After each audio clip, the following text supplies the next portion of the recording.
Hello everyone, welcome to our channel.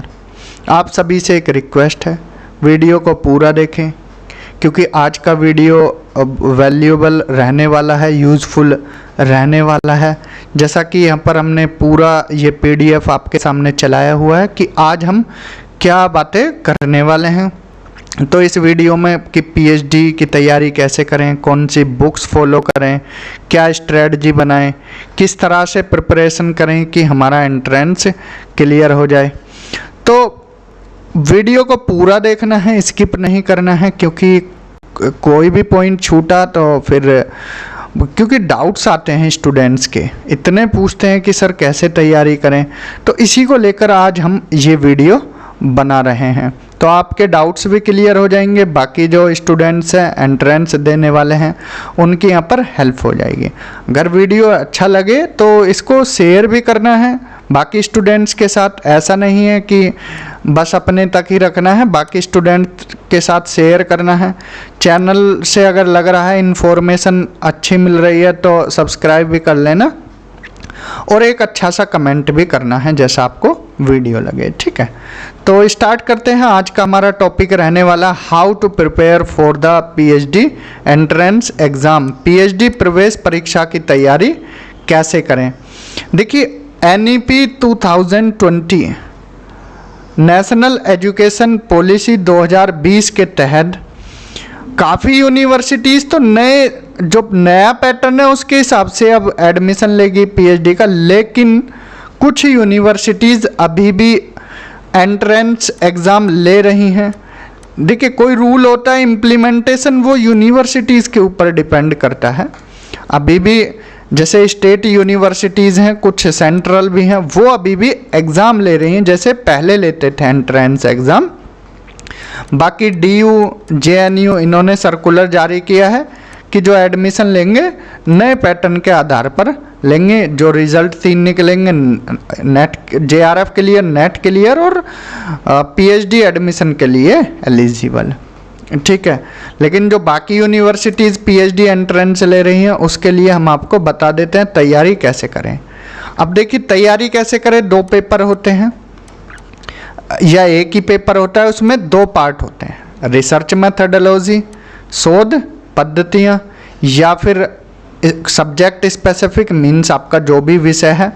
आपका विषय pol science हो सकता है, आपका विषय हिस्ट्री हो सकता है, आपका विषय ज्योग्राफी हो सकता है, आपका विषय हिंदी हो सकता है। तो अब तैयारी कैसे करनी है, पहले बात करेंगे हम रिसर्च मेथडोलॉजी शोध पद्धतियाँ की, देन इसके बाद आपसे सब्जेक्ट के बारे में बात करेंगे। रिसर्च मेथडोलॉजी की बात करें तो अलग अलग यूनिवर्सिटी अलग अलग क्वेश्चंस रखती हैं। जैसे कोई यूनिवर्सिटी 100 क्वेश्चन का पेपर लेती है तो 50-50 भी कर लेते हैं, या 25-75 कर लेते हैं, 30-70 कर लेते हैं, तो डिपेंड करता है यूनिवर्सिटीज़ पर। बाकी रिसर्च मेथडोलॉजी आती ज़रूर है क्योंकि आप पीएचडी करने वाले हो, आपको रिसर्च का तो आना चाहिए, ठीक है। इसीलिए आपसे पूछने के लिए रिसर्च मेथडोलॉजी का सिलेबस रखा जाता है। अब 20 क्वेश्चन, 25 क्वेश्चन, 30 क्वेश्चन, 50 क्वेश्चन, 50 भी लिए जाते हैं, कहीं पर 30 लिए जाते हैं। जैसे डॉक्टर भीमराव अंबेडकर यूनिवर्सिटी में last time 50 question research methodology से, 50 सब्जेक्ट से। लेकिन इस बार पैटर्न बदला है, इस बार 30-70 कर दिया है। 30 आरएम रिसर्च मेथडोलॉजी से और 70 आपके सब्जेक्ट से। तो आपको तैयारी उस हिसाब से करनी है, सब्जेक्ट पर ज़्यादा फोकस करना है, आरएम पर भी करना है, ऐसा नहीं है कि इसको छोड़ देना है रिसर्च मेथडोलॉजी को। तो बात करें रिसर्च मेथडोलॉजी में क्वेश्चंस का लेवल कैसा होता है। अब देखिए क्वेश्चन का लेवल ऐसा नहीं है कि आपसे डिटेल में जाकर टफ क्वेश्चन ज़बरदस्ती पूछेंगे। ये सिर्फ एक एंट्रेंस एग्ज़ाम होता है, आप परेशान होते रहते हो, बार बार पूछते हो सर कैसे कर लें, क्या तैयारी करें। देखिए कॉम्पिटिटिव एग्ज़ाम होता है जिससे जॉब लगेगी आपकी, वो अलग पैटर्न का होता है। यहाँ एंट्रेंस एग्ज़ाम है, इजी टू मॉडरेट क्वेश्चन पूछे जाते हैं जो आपने पढ़े होंगे, बेसिक क्वेश्चंस रहते हैं। ऐसा नहीं है कि बाल की खाल में जाकर बिल्कुल आपसे अंदर से पूछ रहे हैं क्वेश्चन, और आप हड़बड़ी में आकर ये आपको नॉलेज नहीं है, नहीं कर पाओगे, बिल्कुल कर पाओगे। इस लेवल के क्वेश्चंस होते हैं। एक दिखा देते हैं आपको कि कैसे कैसे क्वेश्चन पूछे जाते हैं। जैसे मीन, मीडियन और मोड आर। तो माध्यिका और बहुलक क्या है?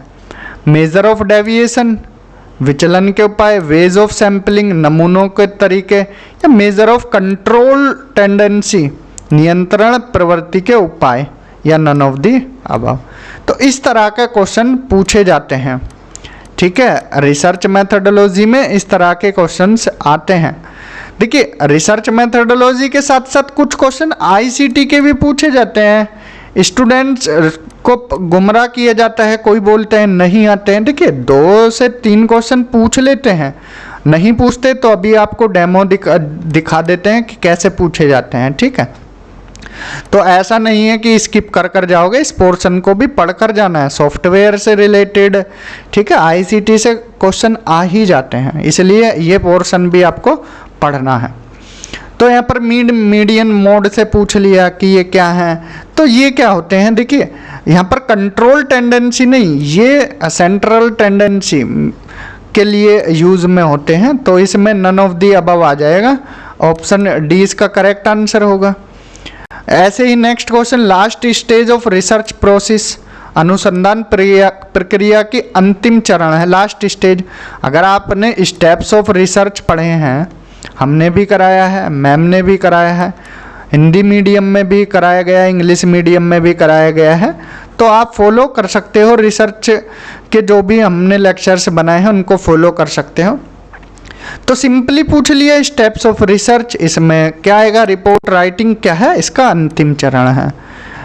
फिर ऐसे ही क्वेश्चन पूछा, main purpose of research is, अनुसंधान का मुख्य उद्देश्य क्या होता है? तो ये क्वेश्चन भी पूछा है। तो सिंपली इसमें क्या है? एक्सप्लोर करना, चीज़ों को डिस्क्राइब करना और एक्सप्लेन करना, यही सब क्या है? अनुसंधान का मुख्य उद्देश्य, अन्वेषण करना, वर्णन करना और व्याख्या करना। फिर इस तरह से the term research design means, अब रिसर्च डिज़ाइन अनुसंधान अभिकल्प का मतलब ही पूछ लिया। Drawing and outline, blueprint, process of making decision, एक रूपरेखा तैयार करना, ब्लूप्रिंट, निर्णय लेने की प्रक्रिया, तो सभी इसमें करेक्ट हो जाएंगे। तो बेसिक है ना, सारे क्वेश्चन क्या है? बेसिक हैं। आपसे कुछ डिटेल में पूछा नहीं, पूछा ना, बिल्कुल बेसिक पूछ रहे हैं। अब आप इसमें भी घबरा जाओगे कि रिसर्च डिज़ाइन क्या होता है, तो फिर आप जाने, ठीक है, भगवान भरोसे आप एग्ज़ाम दोगे। बाकी आप आईक्यू लेवल से अगर 30 क्वेश्चन भी आते हैं तो 15 से 18 क्वेश्चन तो यूं ही कर ले जाओगे, नेगेटिव मार्किंग होती नहीं है, तो अब और क्या लोगे। ठीक है, जैसे एक क्वेश्चन यहाँ है, which one of the following is not the open source of software. अब बताइए ये कहाँ से है? आईसीटी से है। ये क्वेश्चन आईसीटी से पूछा गया है कि इनमें से कौन सा सॉफ्टवेयर का ओपन सोर्स नहीं है। ठीक है, तो इसमें क्या है? विंडोज़ सही आंसर होगा। ये क्या है? सिस्टम सॉफ्टवेयर है। तो इस तरह से सिंपली क्वेश्चन पूछे जाते हैं। नेक्स्ट क्वेश्चन, माइक्रोसॉफ्ट एक्सेल से, ये भी आईसीटी में ही आएगा। माइक्रोसॉफ्ट एक्सेल का यूज़ कहाँ किया जाता है? प्रयोग कहाँ किया जाता है? तो इसका डेटा एनालिसिस में, डेटा विश्लेषण में इसका यूज़ किया जाता है। SPSS की फुल फॉर्म पूछ ली, ये एक तरह का सॉफ्टवेयर है। ठीक है, जब आप रिसर्च करोगे वहाँ पर इसका रिसर्च में इसका क्या है? यूज़ किया जाता है SPSS का। तो वो आगे की बातें हैं, जब आपका कोर्स वर्क चलेगा तो ये चीज़ें आपको बताई जाएंगी। ठीक है, तो इस तरह से आपसे बेसिक चीज़ें पूछी जाती हैं, जैसे SPSS की फुल फॉर्म या बाकी और अदर फुल फॉर्म भी पूछ सकते हैं। तो इसका simply statistical for social science, simple इसकी फुल फॉर्म ये हो जाएगी और करेक्ट आंसर हो जाए। तो इस तरह से आपको तैयारी करनी है, ज़्यादा डीप में नहीं जाना है। ज़्यादा डीप में जाओगे तो फिर क्या है? आप उसी में रह जाओगे। ठीक है, तो ज़्यादा डीप में नहीं जाना है, बेसिक स्टडी करनी है, लेकिन लार्ज पोर्शन को आपको कवर करना है। ठीक है, अब बुक कौन सी फॉलो करें, बुक के लिए बार बार पूछा जाता है। देखिए नया एडिशन लेना है, पहले ही बता देते हैं, जो न्यू एडिशन हो research methodology methods and technique, CR Kothari sir की ये बुक है, CR कोठारी गौरव गर्ग। तो न्यू एडिशन लेना है आपको, अगर आप इंग्लिश मीडियम के हैं। हिंदी मीडियम के हैं तो CR कोठारी सर की ही बुक ले सकते हैं। और ये आप क्या है, न्यू एडिशन ही लेना, ये यहाँ पर सेकंड एडिशन लिखा है। जो न्यू एडिशन आएगा मार्केट बुक शॉप पर जाकर आपको बोलना है कि CR कोठारी सर की न्यू एडिशन की बुक दे दीजिए, तो फिर आपको तैयारी अपनी अच्छे से करनी है। अगर एक बुक के अलावा आप और बुक पढ़ना चाहते हैं तो आप दीनानाथ पंडित जी की बुक ले सकते हैं, research methodology for PhD course work. English medium के स्टूडेंट्स को हेल्पफुल रहेगी अगर आप एक से ज़्यादा बुक पढ़ना चाहते हैं। अगर आपको लग रहा है एक सूटेबल नहीं है, 2 से काम चलाएंगे हम तो 2 बुक भी आप पढ़ सकते हैं। हिंदी मीडियम के बोल रहे हैं कि सर हमको भी बताओ दूसरी, तो आप भी लीजिए शोध पद्धति शास्त्र विधियाँ व तकनीकें, research methodology methods and technique. आप प्रोफेसर हरिद्वार शुक्ला जी की बुक ले सकते हैं। तो आप एक बुक से CR कोठारी सर की बुक से काम चला सकते हो। अगर एक बुक पढ़कर लग रहा है हमको एक बुक और पढ़नी चाहिए, 2 बुक से काम होगा, तो आप ये बुक जो हमने अभी ऊपर बताई है तो ये बुक ले सकते हैं। ठीक है, अब बात आती है सब्जेक्ट स्पेसिफिक। अब देखिए आपका सब्जेक्ट पोल साइंस हो, हिस्ट्री हो, pol science, history, economics, geography, law, Hindi, English, sociology, कोई भी सब्जेक्ट हो। अब इतने सब्जेक्ट लिखेंगे तो वीडियो बहुत लंबा हो जाएगा, हम आपका टाइम ज़ाया नहीं करेंगे। तो आधी सब्जेक्ट, ठीक है, ये सब्जेक्ट। अब तैयारी कैसे करनी है, आपने MA की है, सीधी सी बात है, मास्टर्स की है, पढ़े भी हो गए, ऐसा तो है नहीं कि कॉलेज के दीवारों के पीछे घूमे हो गए, तो कॉलेज में ही पढ़े हो गए, अच्छे से पढ़े हो गए, हम उम्मीद करते हैं। तो अच्छी आपने सिलेबस कवर कर लिया होगा। आप सिलेबस कवर कर लिया होगा तो आपको सिंपली क्या है, रिवीजन करना है। आपको क्या करना है, रिवीजन। अब रिवीजन करोगे तो पहले तो आपको क्या है, सब्जेक्ट सिलेबस अपने सामने ही रखना है हमेशा। ठीक है, सिलेबस वही MA का होता है, उससे थोड़ा एक्स्ट्रा होता है। MA और UGC नेट का आप सिलेबस अपने पास रखिए। ठीक है, दोनों में जो सिमिलरिटी है, आप अगर UGC नेट के तहत तैयारी करेंगे तो आपका एंट्रेंस कोई नहीं रोक पाएगा। अगर MA से थोड़ा ज़्यादा पढ़ना है, UGC नेट के बराबर पढ़ना है। ठीक है, यही आपका सिलेबस है। कोई यूनिवर्सिटी स्पेसिफिक सिलेबस दे देती है तो ठीक है, वरना यही लिख देते हैं कि UGC नेट के पैटर्न पर ही आधारित रहेगा। यूनिट वाइज रिवीजन करना है।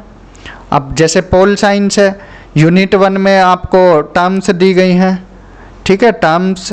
फिर इसके बाद फिलोसफर दिए गए हैं, फिलोसफर, थ्योरीज दी गई हैं। ऐसे ही ज्योग्राफी में जियोमॉर्फोलॉजी, ठीक है, और क्लाइमेटोलॉजी, इस तरह से दिए गए हैं।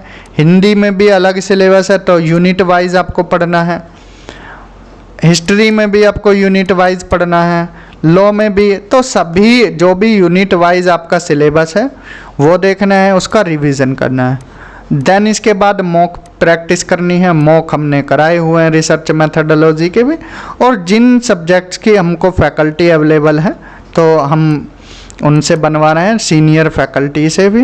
हिंदी के लिए मॉक बना दिया गया है एक, ज्योग्राफी का जल्द ही देखने को मिलेगा, लॉ सब्जेक्ट का जल्द ही देखने को मिलेगा।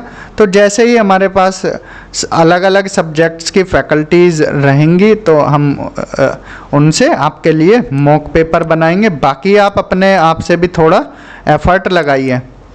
हम तो एफर्ट लगा रहे हैं आपके लिए, थोड़ा एफर्ट्स आप भी लगाइए, क्योंकि आप एफर्ट्स नहीं लगाओगे। देखिए हमारा काम गाइड करना है, लेकिन हम गाइड से भी ज़्यादा कर रहे हैं। गाइड से भी हम बियॉन्ड जाकर आपकी हेल्प कर रहे हैं।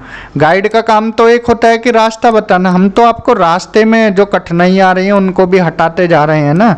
तो हम गाइड से ज़्यादा एक्स्ट्रा ही काम कर रहे हैं, इसलिए आप थोड़ा हमें भी सपोर्ट कर सकते हो।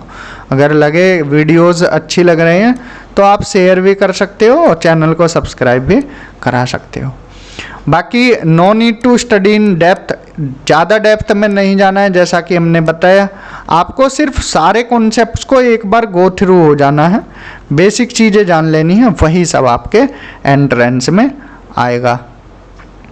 अब कुछ स्टूडेंट्स पूछ रहे हैं कि सर टाइम टेबल कैसे फॉलो करें, सर स्ट्रेटजी कैसे बनाएं, सर मोटिवेट कैसे रहें, सर पढ़ाई में मन नहीं लग रहा, क्या करें, क्या करूं क्या ना करूं। ठीक है, यही पूछ रहे हैं सर क्या करूं क्या ना करूं, परेशान हैं। अब परेशान हैं तो देखिए, आपको मोटिवेट रहना है, हमेशा नेगेटिव नहीं होना है। अगर नेगेटिव हुए तो दिक्कतें आती हैं, नेगेटिविटी और हाई होती चली जाती है, फिर आप उसी में फंसते चले जाते हो, पढ़ाई से मन हटने लगता है, पढ़ाई पर फोकस नहीं हो पाता है, इधर उधर की बातें करते हैं, इधर उधर की बातों में ध्यान जाएगा, इधर उधर की बातों में ध्यान जाएगा तो आप फिर झल्लाहट आएगी। ठीक है, झल्ला जाओगे। अब झल्लाहट ज़्यादा रहेगी तो फिर ये चीज़ें बढ़ती चली जाती हैं। इसलिए हम हमेशा आपको क्यों बोलते हैं कि हमेशा क्या है, आपको पॉजिटिव रहना है। पॉजिटिव रहना है तो कॉन्फिडेंस बूस्ट होगा, पॉजिटिव रहोगे कॉन्फिडेंस बूस्ट होगा, कॉन्फिडेंस बूस्ट होगा तो पढ़ाई में भी मन लगेगा, पढ़ाई में भी मन लगेगा, हंसी खुशी भी रहोगे, हंसी खुशी रहोगे। अगर हंसी खुशी रहोगे तो फिर आपको क्या है, और पढ़ने का मन करेगा, और पढ़ने का मन करेगा तो आप फिर, और आपकी सोच क्या है, कुछ एक्स्ट्रा करने की होगी, आईक्यू लेवल आपका बढ़ेगा, आईक्यू लेवल बढ़ेगा तो फिर आप क्या है, एग्ज़ाम प्रेशर को भी अच्छे से हैंडल कर जाओगे। तो इतनी चीज़ें रिलेट करती हैं। आप क्या है, सोचते हो बस टेंशन ले लेते हो, टेंशन से तो और दिक्कतें आती हैं। मान लीजिए आपने टेंशन ले ली, आप परेशान, आपकी फैमिली परेशान, आपके संबंधी परेशान, आपकी लवर परेशान। ठीक है, जिनके लवर हैं या जिनके फ्रेंड हैं, ठीक है, फैमिली परेशान, तो आपकी टेंशन की वजह से इतने लोग परेशान हो गए। उनको परेशान नहीं करना है, आपको सेल्फ मोटिवेट रहना है, उनको भी मोटिवेट रखना है, उनको भी कॉन्फिडेंस दिलाना है कि हाँ बिल्कुल होगा, हमारा तो ज़रूर होगा। अब इतने भी ओवर मत हो जाना कि ओवर कॉन्फिडेंस में आप उछलते कूदते फिरो। ज़्यादा उछलना कूदना भी सही नहीं है, लिमिट में रहना है। ये धरती है, धरती पर पैर रखने हैं बस। धरती से ना ऊपर उड़ना है, ऊपर उड़े तब दिक्कत, और धरती में नीचे चले गए माइनस में तो तब दिक्कत। ठीक है, आपको इस वाली पोजीशन पर रहना है, अच्छे से पढ़ते रहना है। और कोई दिक्कत आए कमेंट कर सकते हो, मैसेज कर सकते हो, बाकी हमने बोला हुआ है। कोई भी दिक्कत हो, आपकी परेशानी सॉल्व की जाएगी। अब बार बार आप पूछ रहे हो सर एंट्रेंस की तैयारी कैसे करें। अरे भाई, एंट्रेंस में कुछ नहीं है, आप इसका हुआ बनाए हुए हो। ठीक है, आपका एंट्रेंस में तो कोई कंपटीशन ही नहीं है। एक सीट पर 2 बच्चे हैं, एक सीट पर 2 बच्चों की फाइट है। अब उसमें भी बाकी चले गए अदर यूनिवर्सिटीज़ में तो कुछ फाइट ही नहीं बच रही। फाइट तो तब होती है जब एक सीट के लिए 1000 स्टूडेंट्स हों, तब तो मानते भी हैं कि कोई चलो कर रहा है मेहनत, इसको कुछ एक्स्ट्रा ऑर्डिनरी बताए। यहाँ क्या एक्स्ट्रा ऑर्डिनरी करने की ज़रूरत है आपको ज़्यादा आता है तो आप तो कर ले जाओगे। इसमें तो कुछ ऐसा नहीं है कि कोई ज़्यादा एफर्ट्स लगाने हैं, सिंपली चीज़ों को पढ़ना है, एग्ज़ाम में उनको निकाल देना है OMR के थ्रू। अब ऐसा भी नहीं है कि आपसे सब्जेक्टिव पूछते हैं ज़्यादा, ठीक है, OMR के थ्रू निकाल देना है। और कोई दिक्कत हो, बाकी डॉक्टर भीमराव अम्बेडकर यूनिवर्सिटीज़ का 18 अगस्त को पेपर है, उसकी तैयारी अच्छे से करते रहें। जो स्टूडेंट्स हमारे साथ जुड़े हैं 300-400 जो भी हैं या इससे ज़्यादा कम है, तो उनकी तैयारी का बीड़ा हमने उठा रखा है, एंट्रेंस करा रहे हैं। बाकी अदर यूनिवर्सिटी वालों को भी हेल्पफुल रहेंगे वो वीडियो। बाकी जो ज्योग्राफी सब्जेक्ट्स हैं उनके लिए जियोमॉर्फोलॉजी ख़त्म होने वाला है एंट्रेंस से पहले ही। ओशियनोग्राफी हमने कराया हुआ है और ज्योग्राफिकल थॉट कराया हुआ है। हिंदी वालों के लिए मैम ने कराया हुआ है। पोल साइंस के लिए यूनिट 1 मैम ने कराई है। बाकी अदर सब्जेक्ट्स के भी धीरे धीरे हम टीचर्स रखेंगे, तो लेकिन उसके लिए आप सबका भी सपोर्ट चाहिए, ठीक है, क्योंकि टीचर्स को हमें सैलरी देनी होती है और यूट्यूब से कोई इनकम नहीं है, तो वो अपनी जेब से देना होता है। तो थोड़ा आप भी एफर्ट लगाना है, और लगे आपको चैनल अच्छा लग रहा है तो मेंबरशिप भी चैनल की ले सकते हो। ज़्यादा हमने महंगा रखा नहीं है मेंबरशिप, 29, 59 और 89 रुपये का। तो आपको लगता है कि आप हमारे बेस्ट स्टूडेंट हो तो परचेज़ कर सकते हो। चैनल को ज्वाइन का ऑप्शन है, ज्वाइन कर सकते हो। लगे अगर आपको कि आपका एंट्रेंस हुआ है या जॉब लगी है या नेट JRF क्लियर हुआ तो चैनल को ज्वाइन कर सकते हो, मेंबरशिप ले सकते हो। तो इस वीडियो में हमने एंट्रेंस टेस्ट के बारे में बताया है। बाकी आपको परेशान नहीं होना है, अपनी तैयारी अच्छे से करनी है, और कोई भी दिक्कत आ रही हो एंट्रेंस में तो बताना है, बाकी आपकी हेल्प की जाएगी, ठीक है। और चाहे रिसर्च मेथडोलॉजी हो या सब्जेक्ट स्पेसिफिक हो, सभी जगह आपकी हेल्प की जाएगी। तो इस वीडियो में इतना ही। Thank you, have a good day.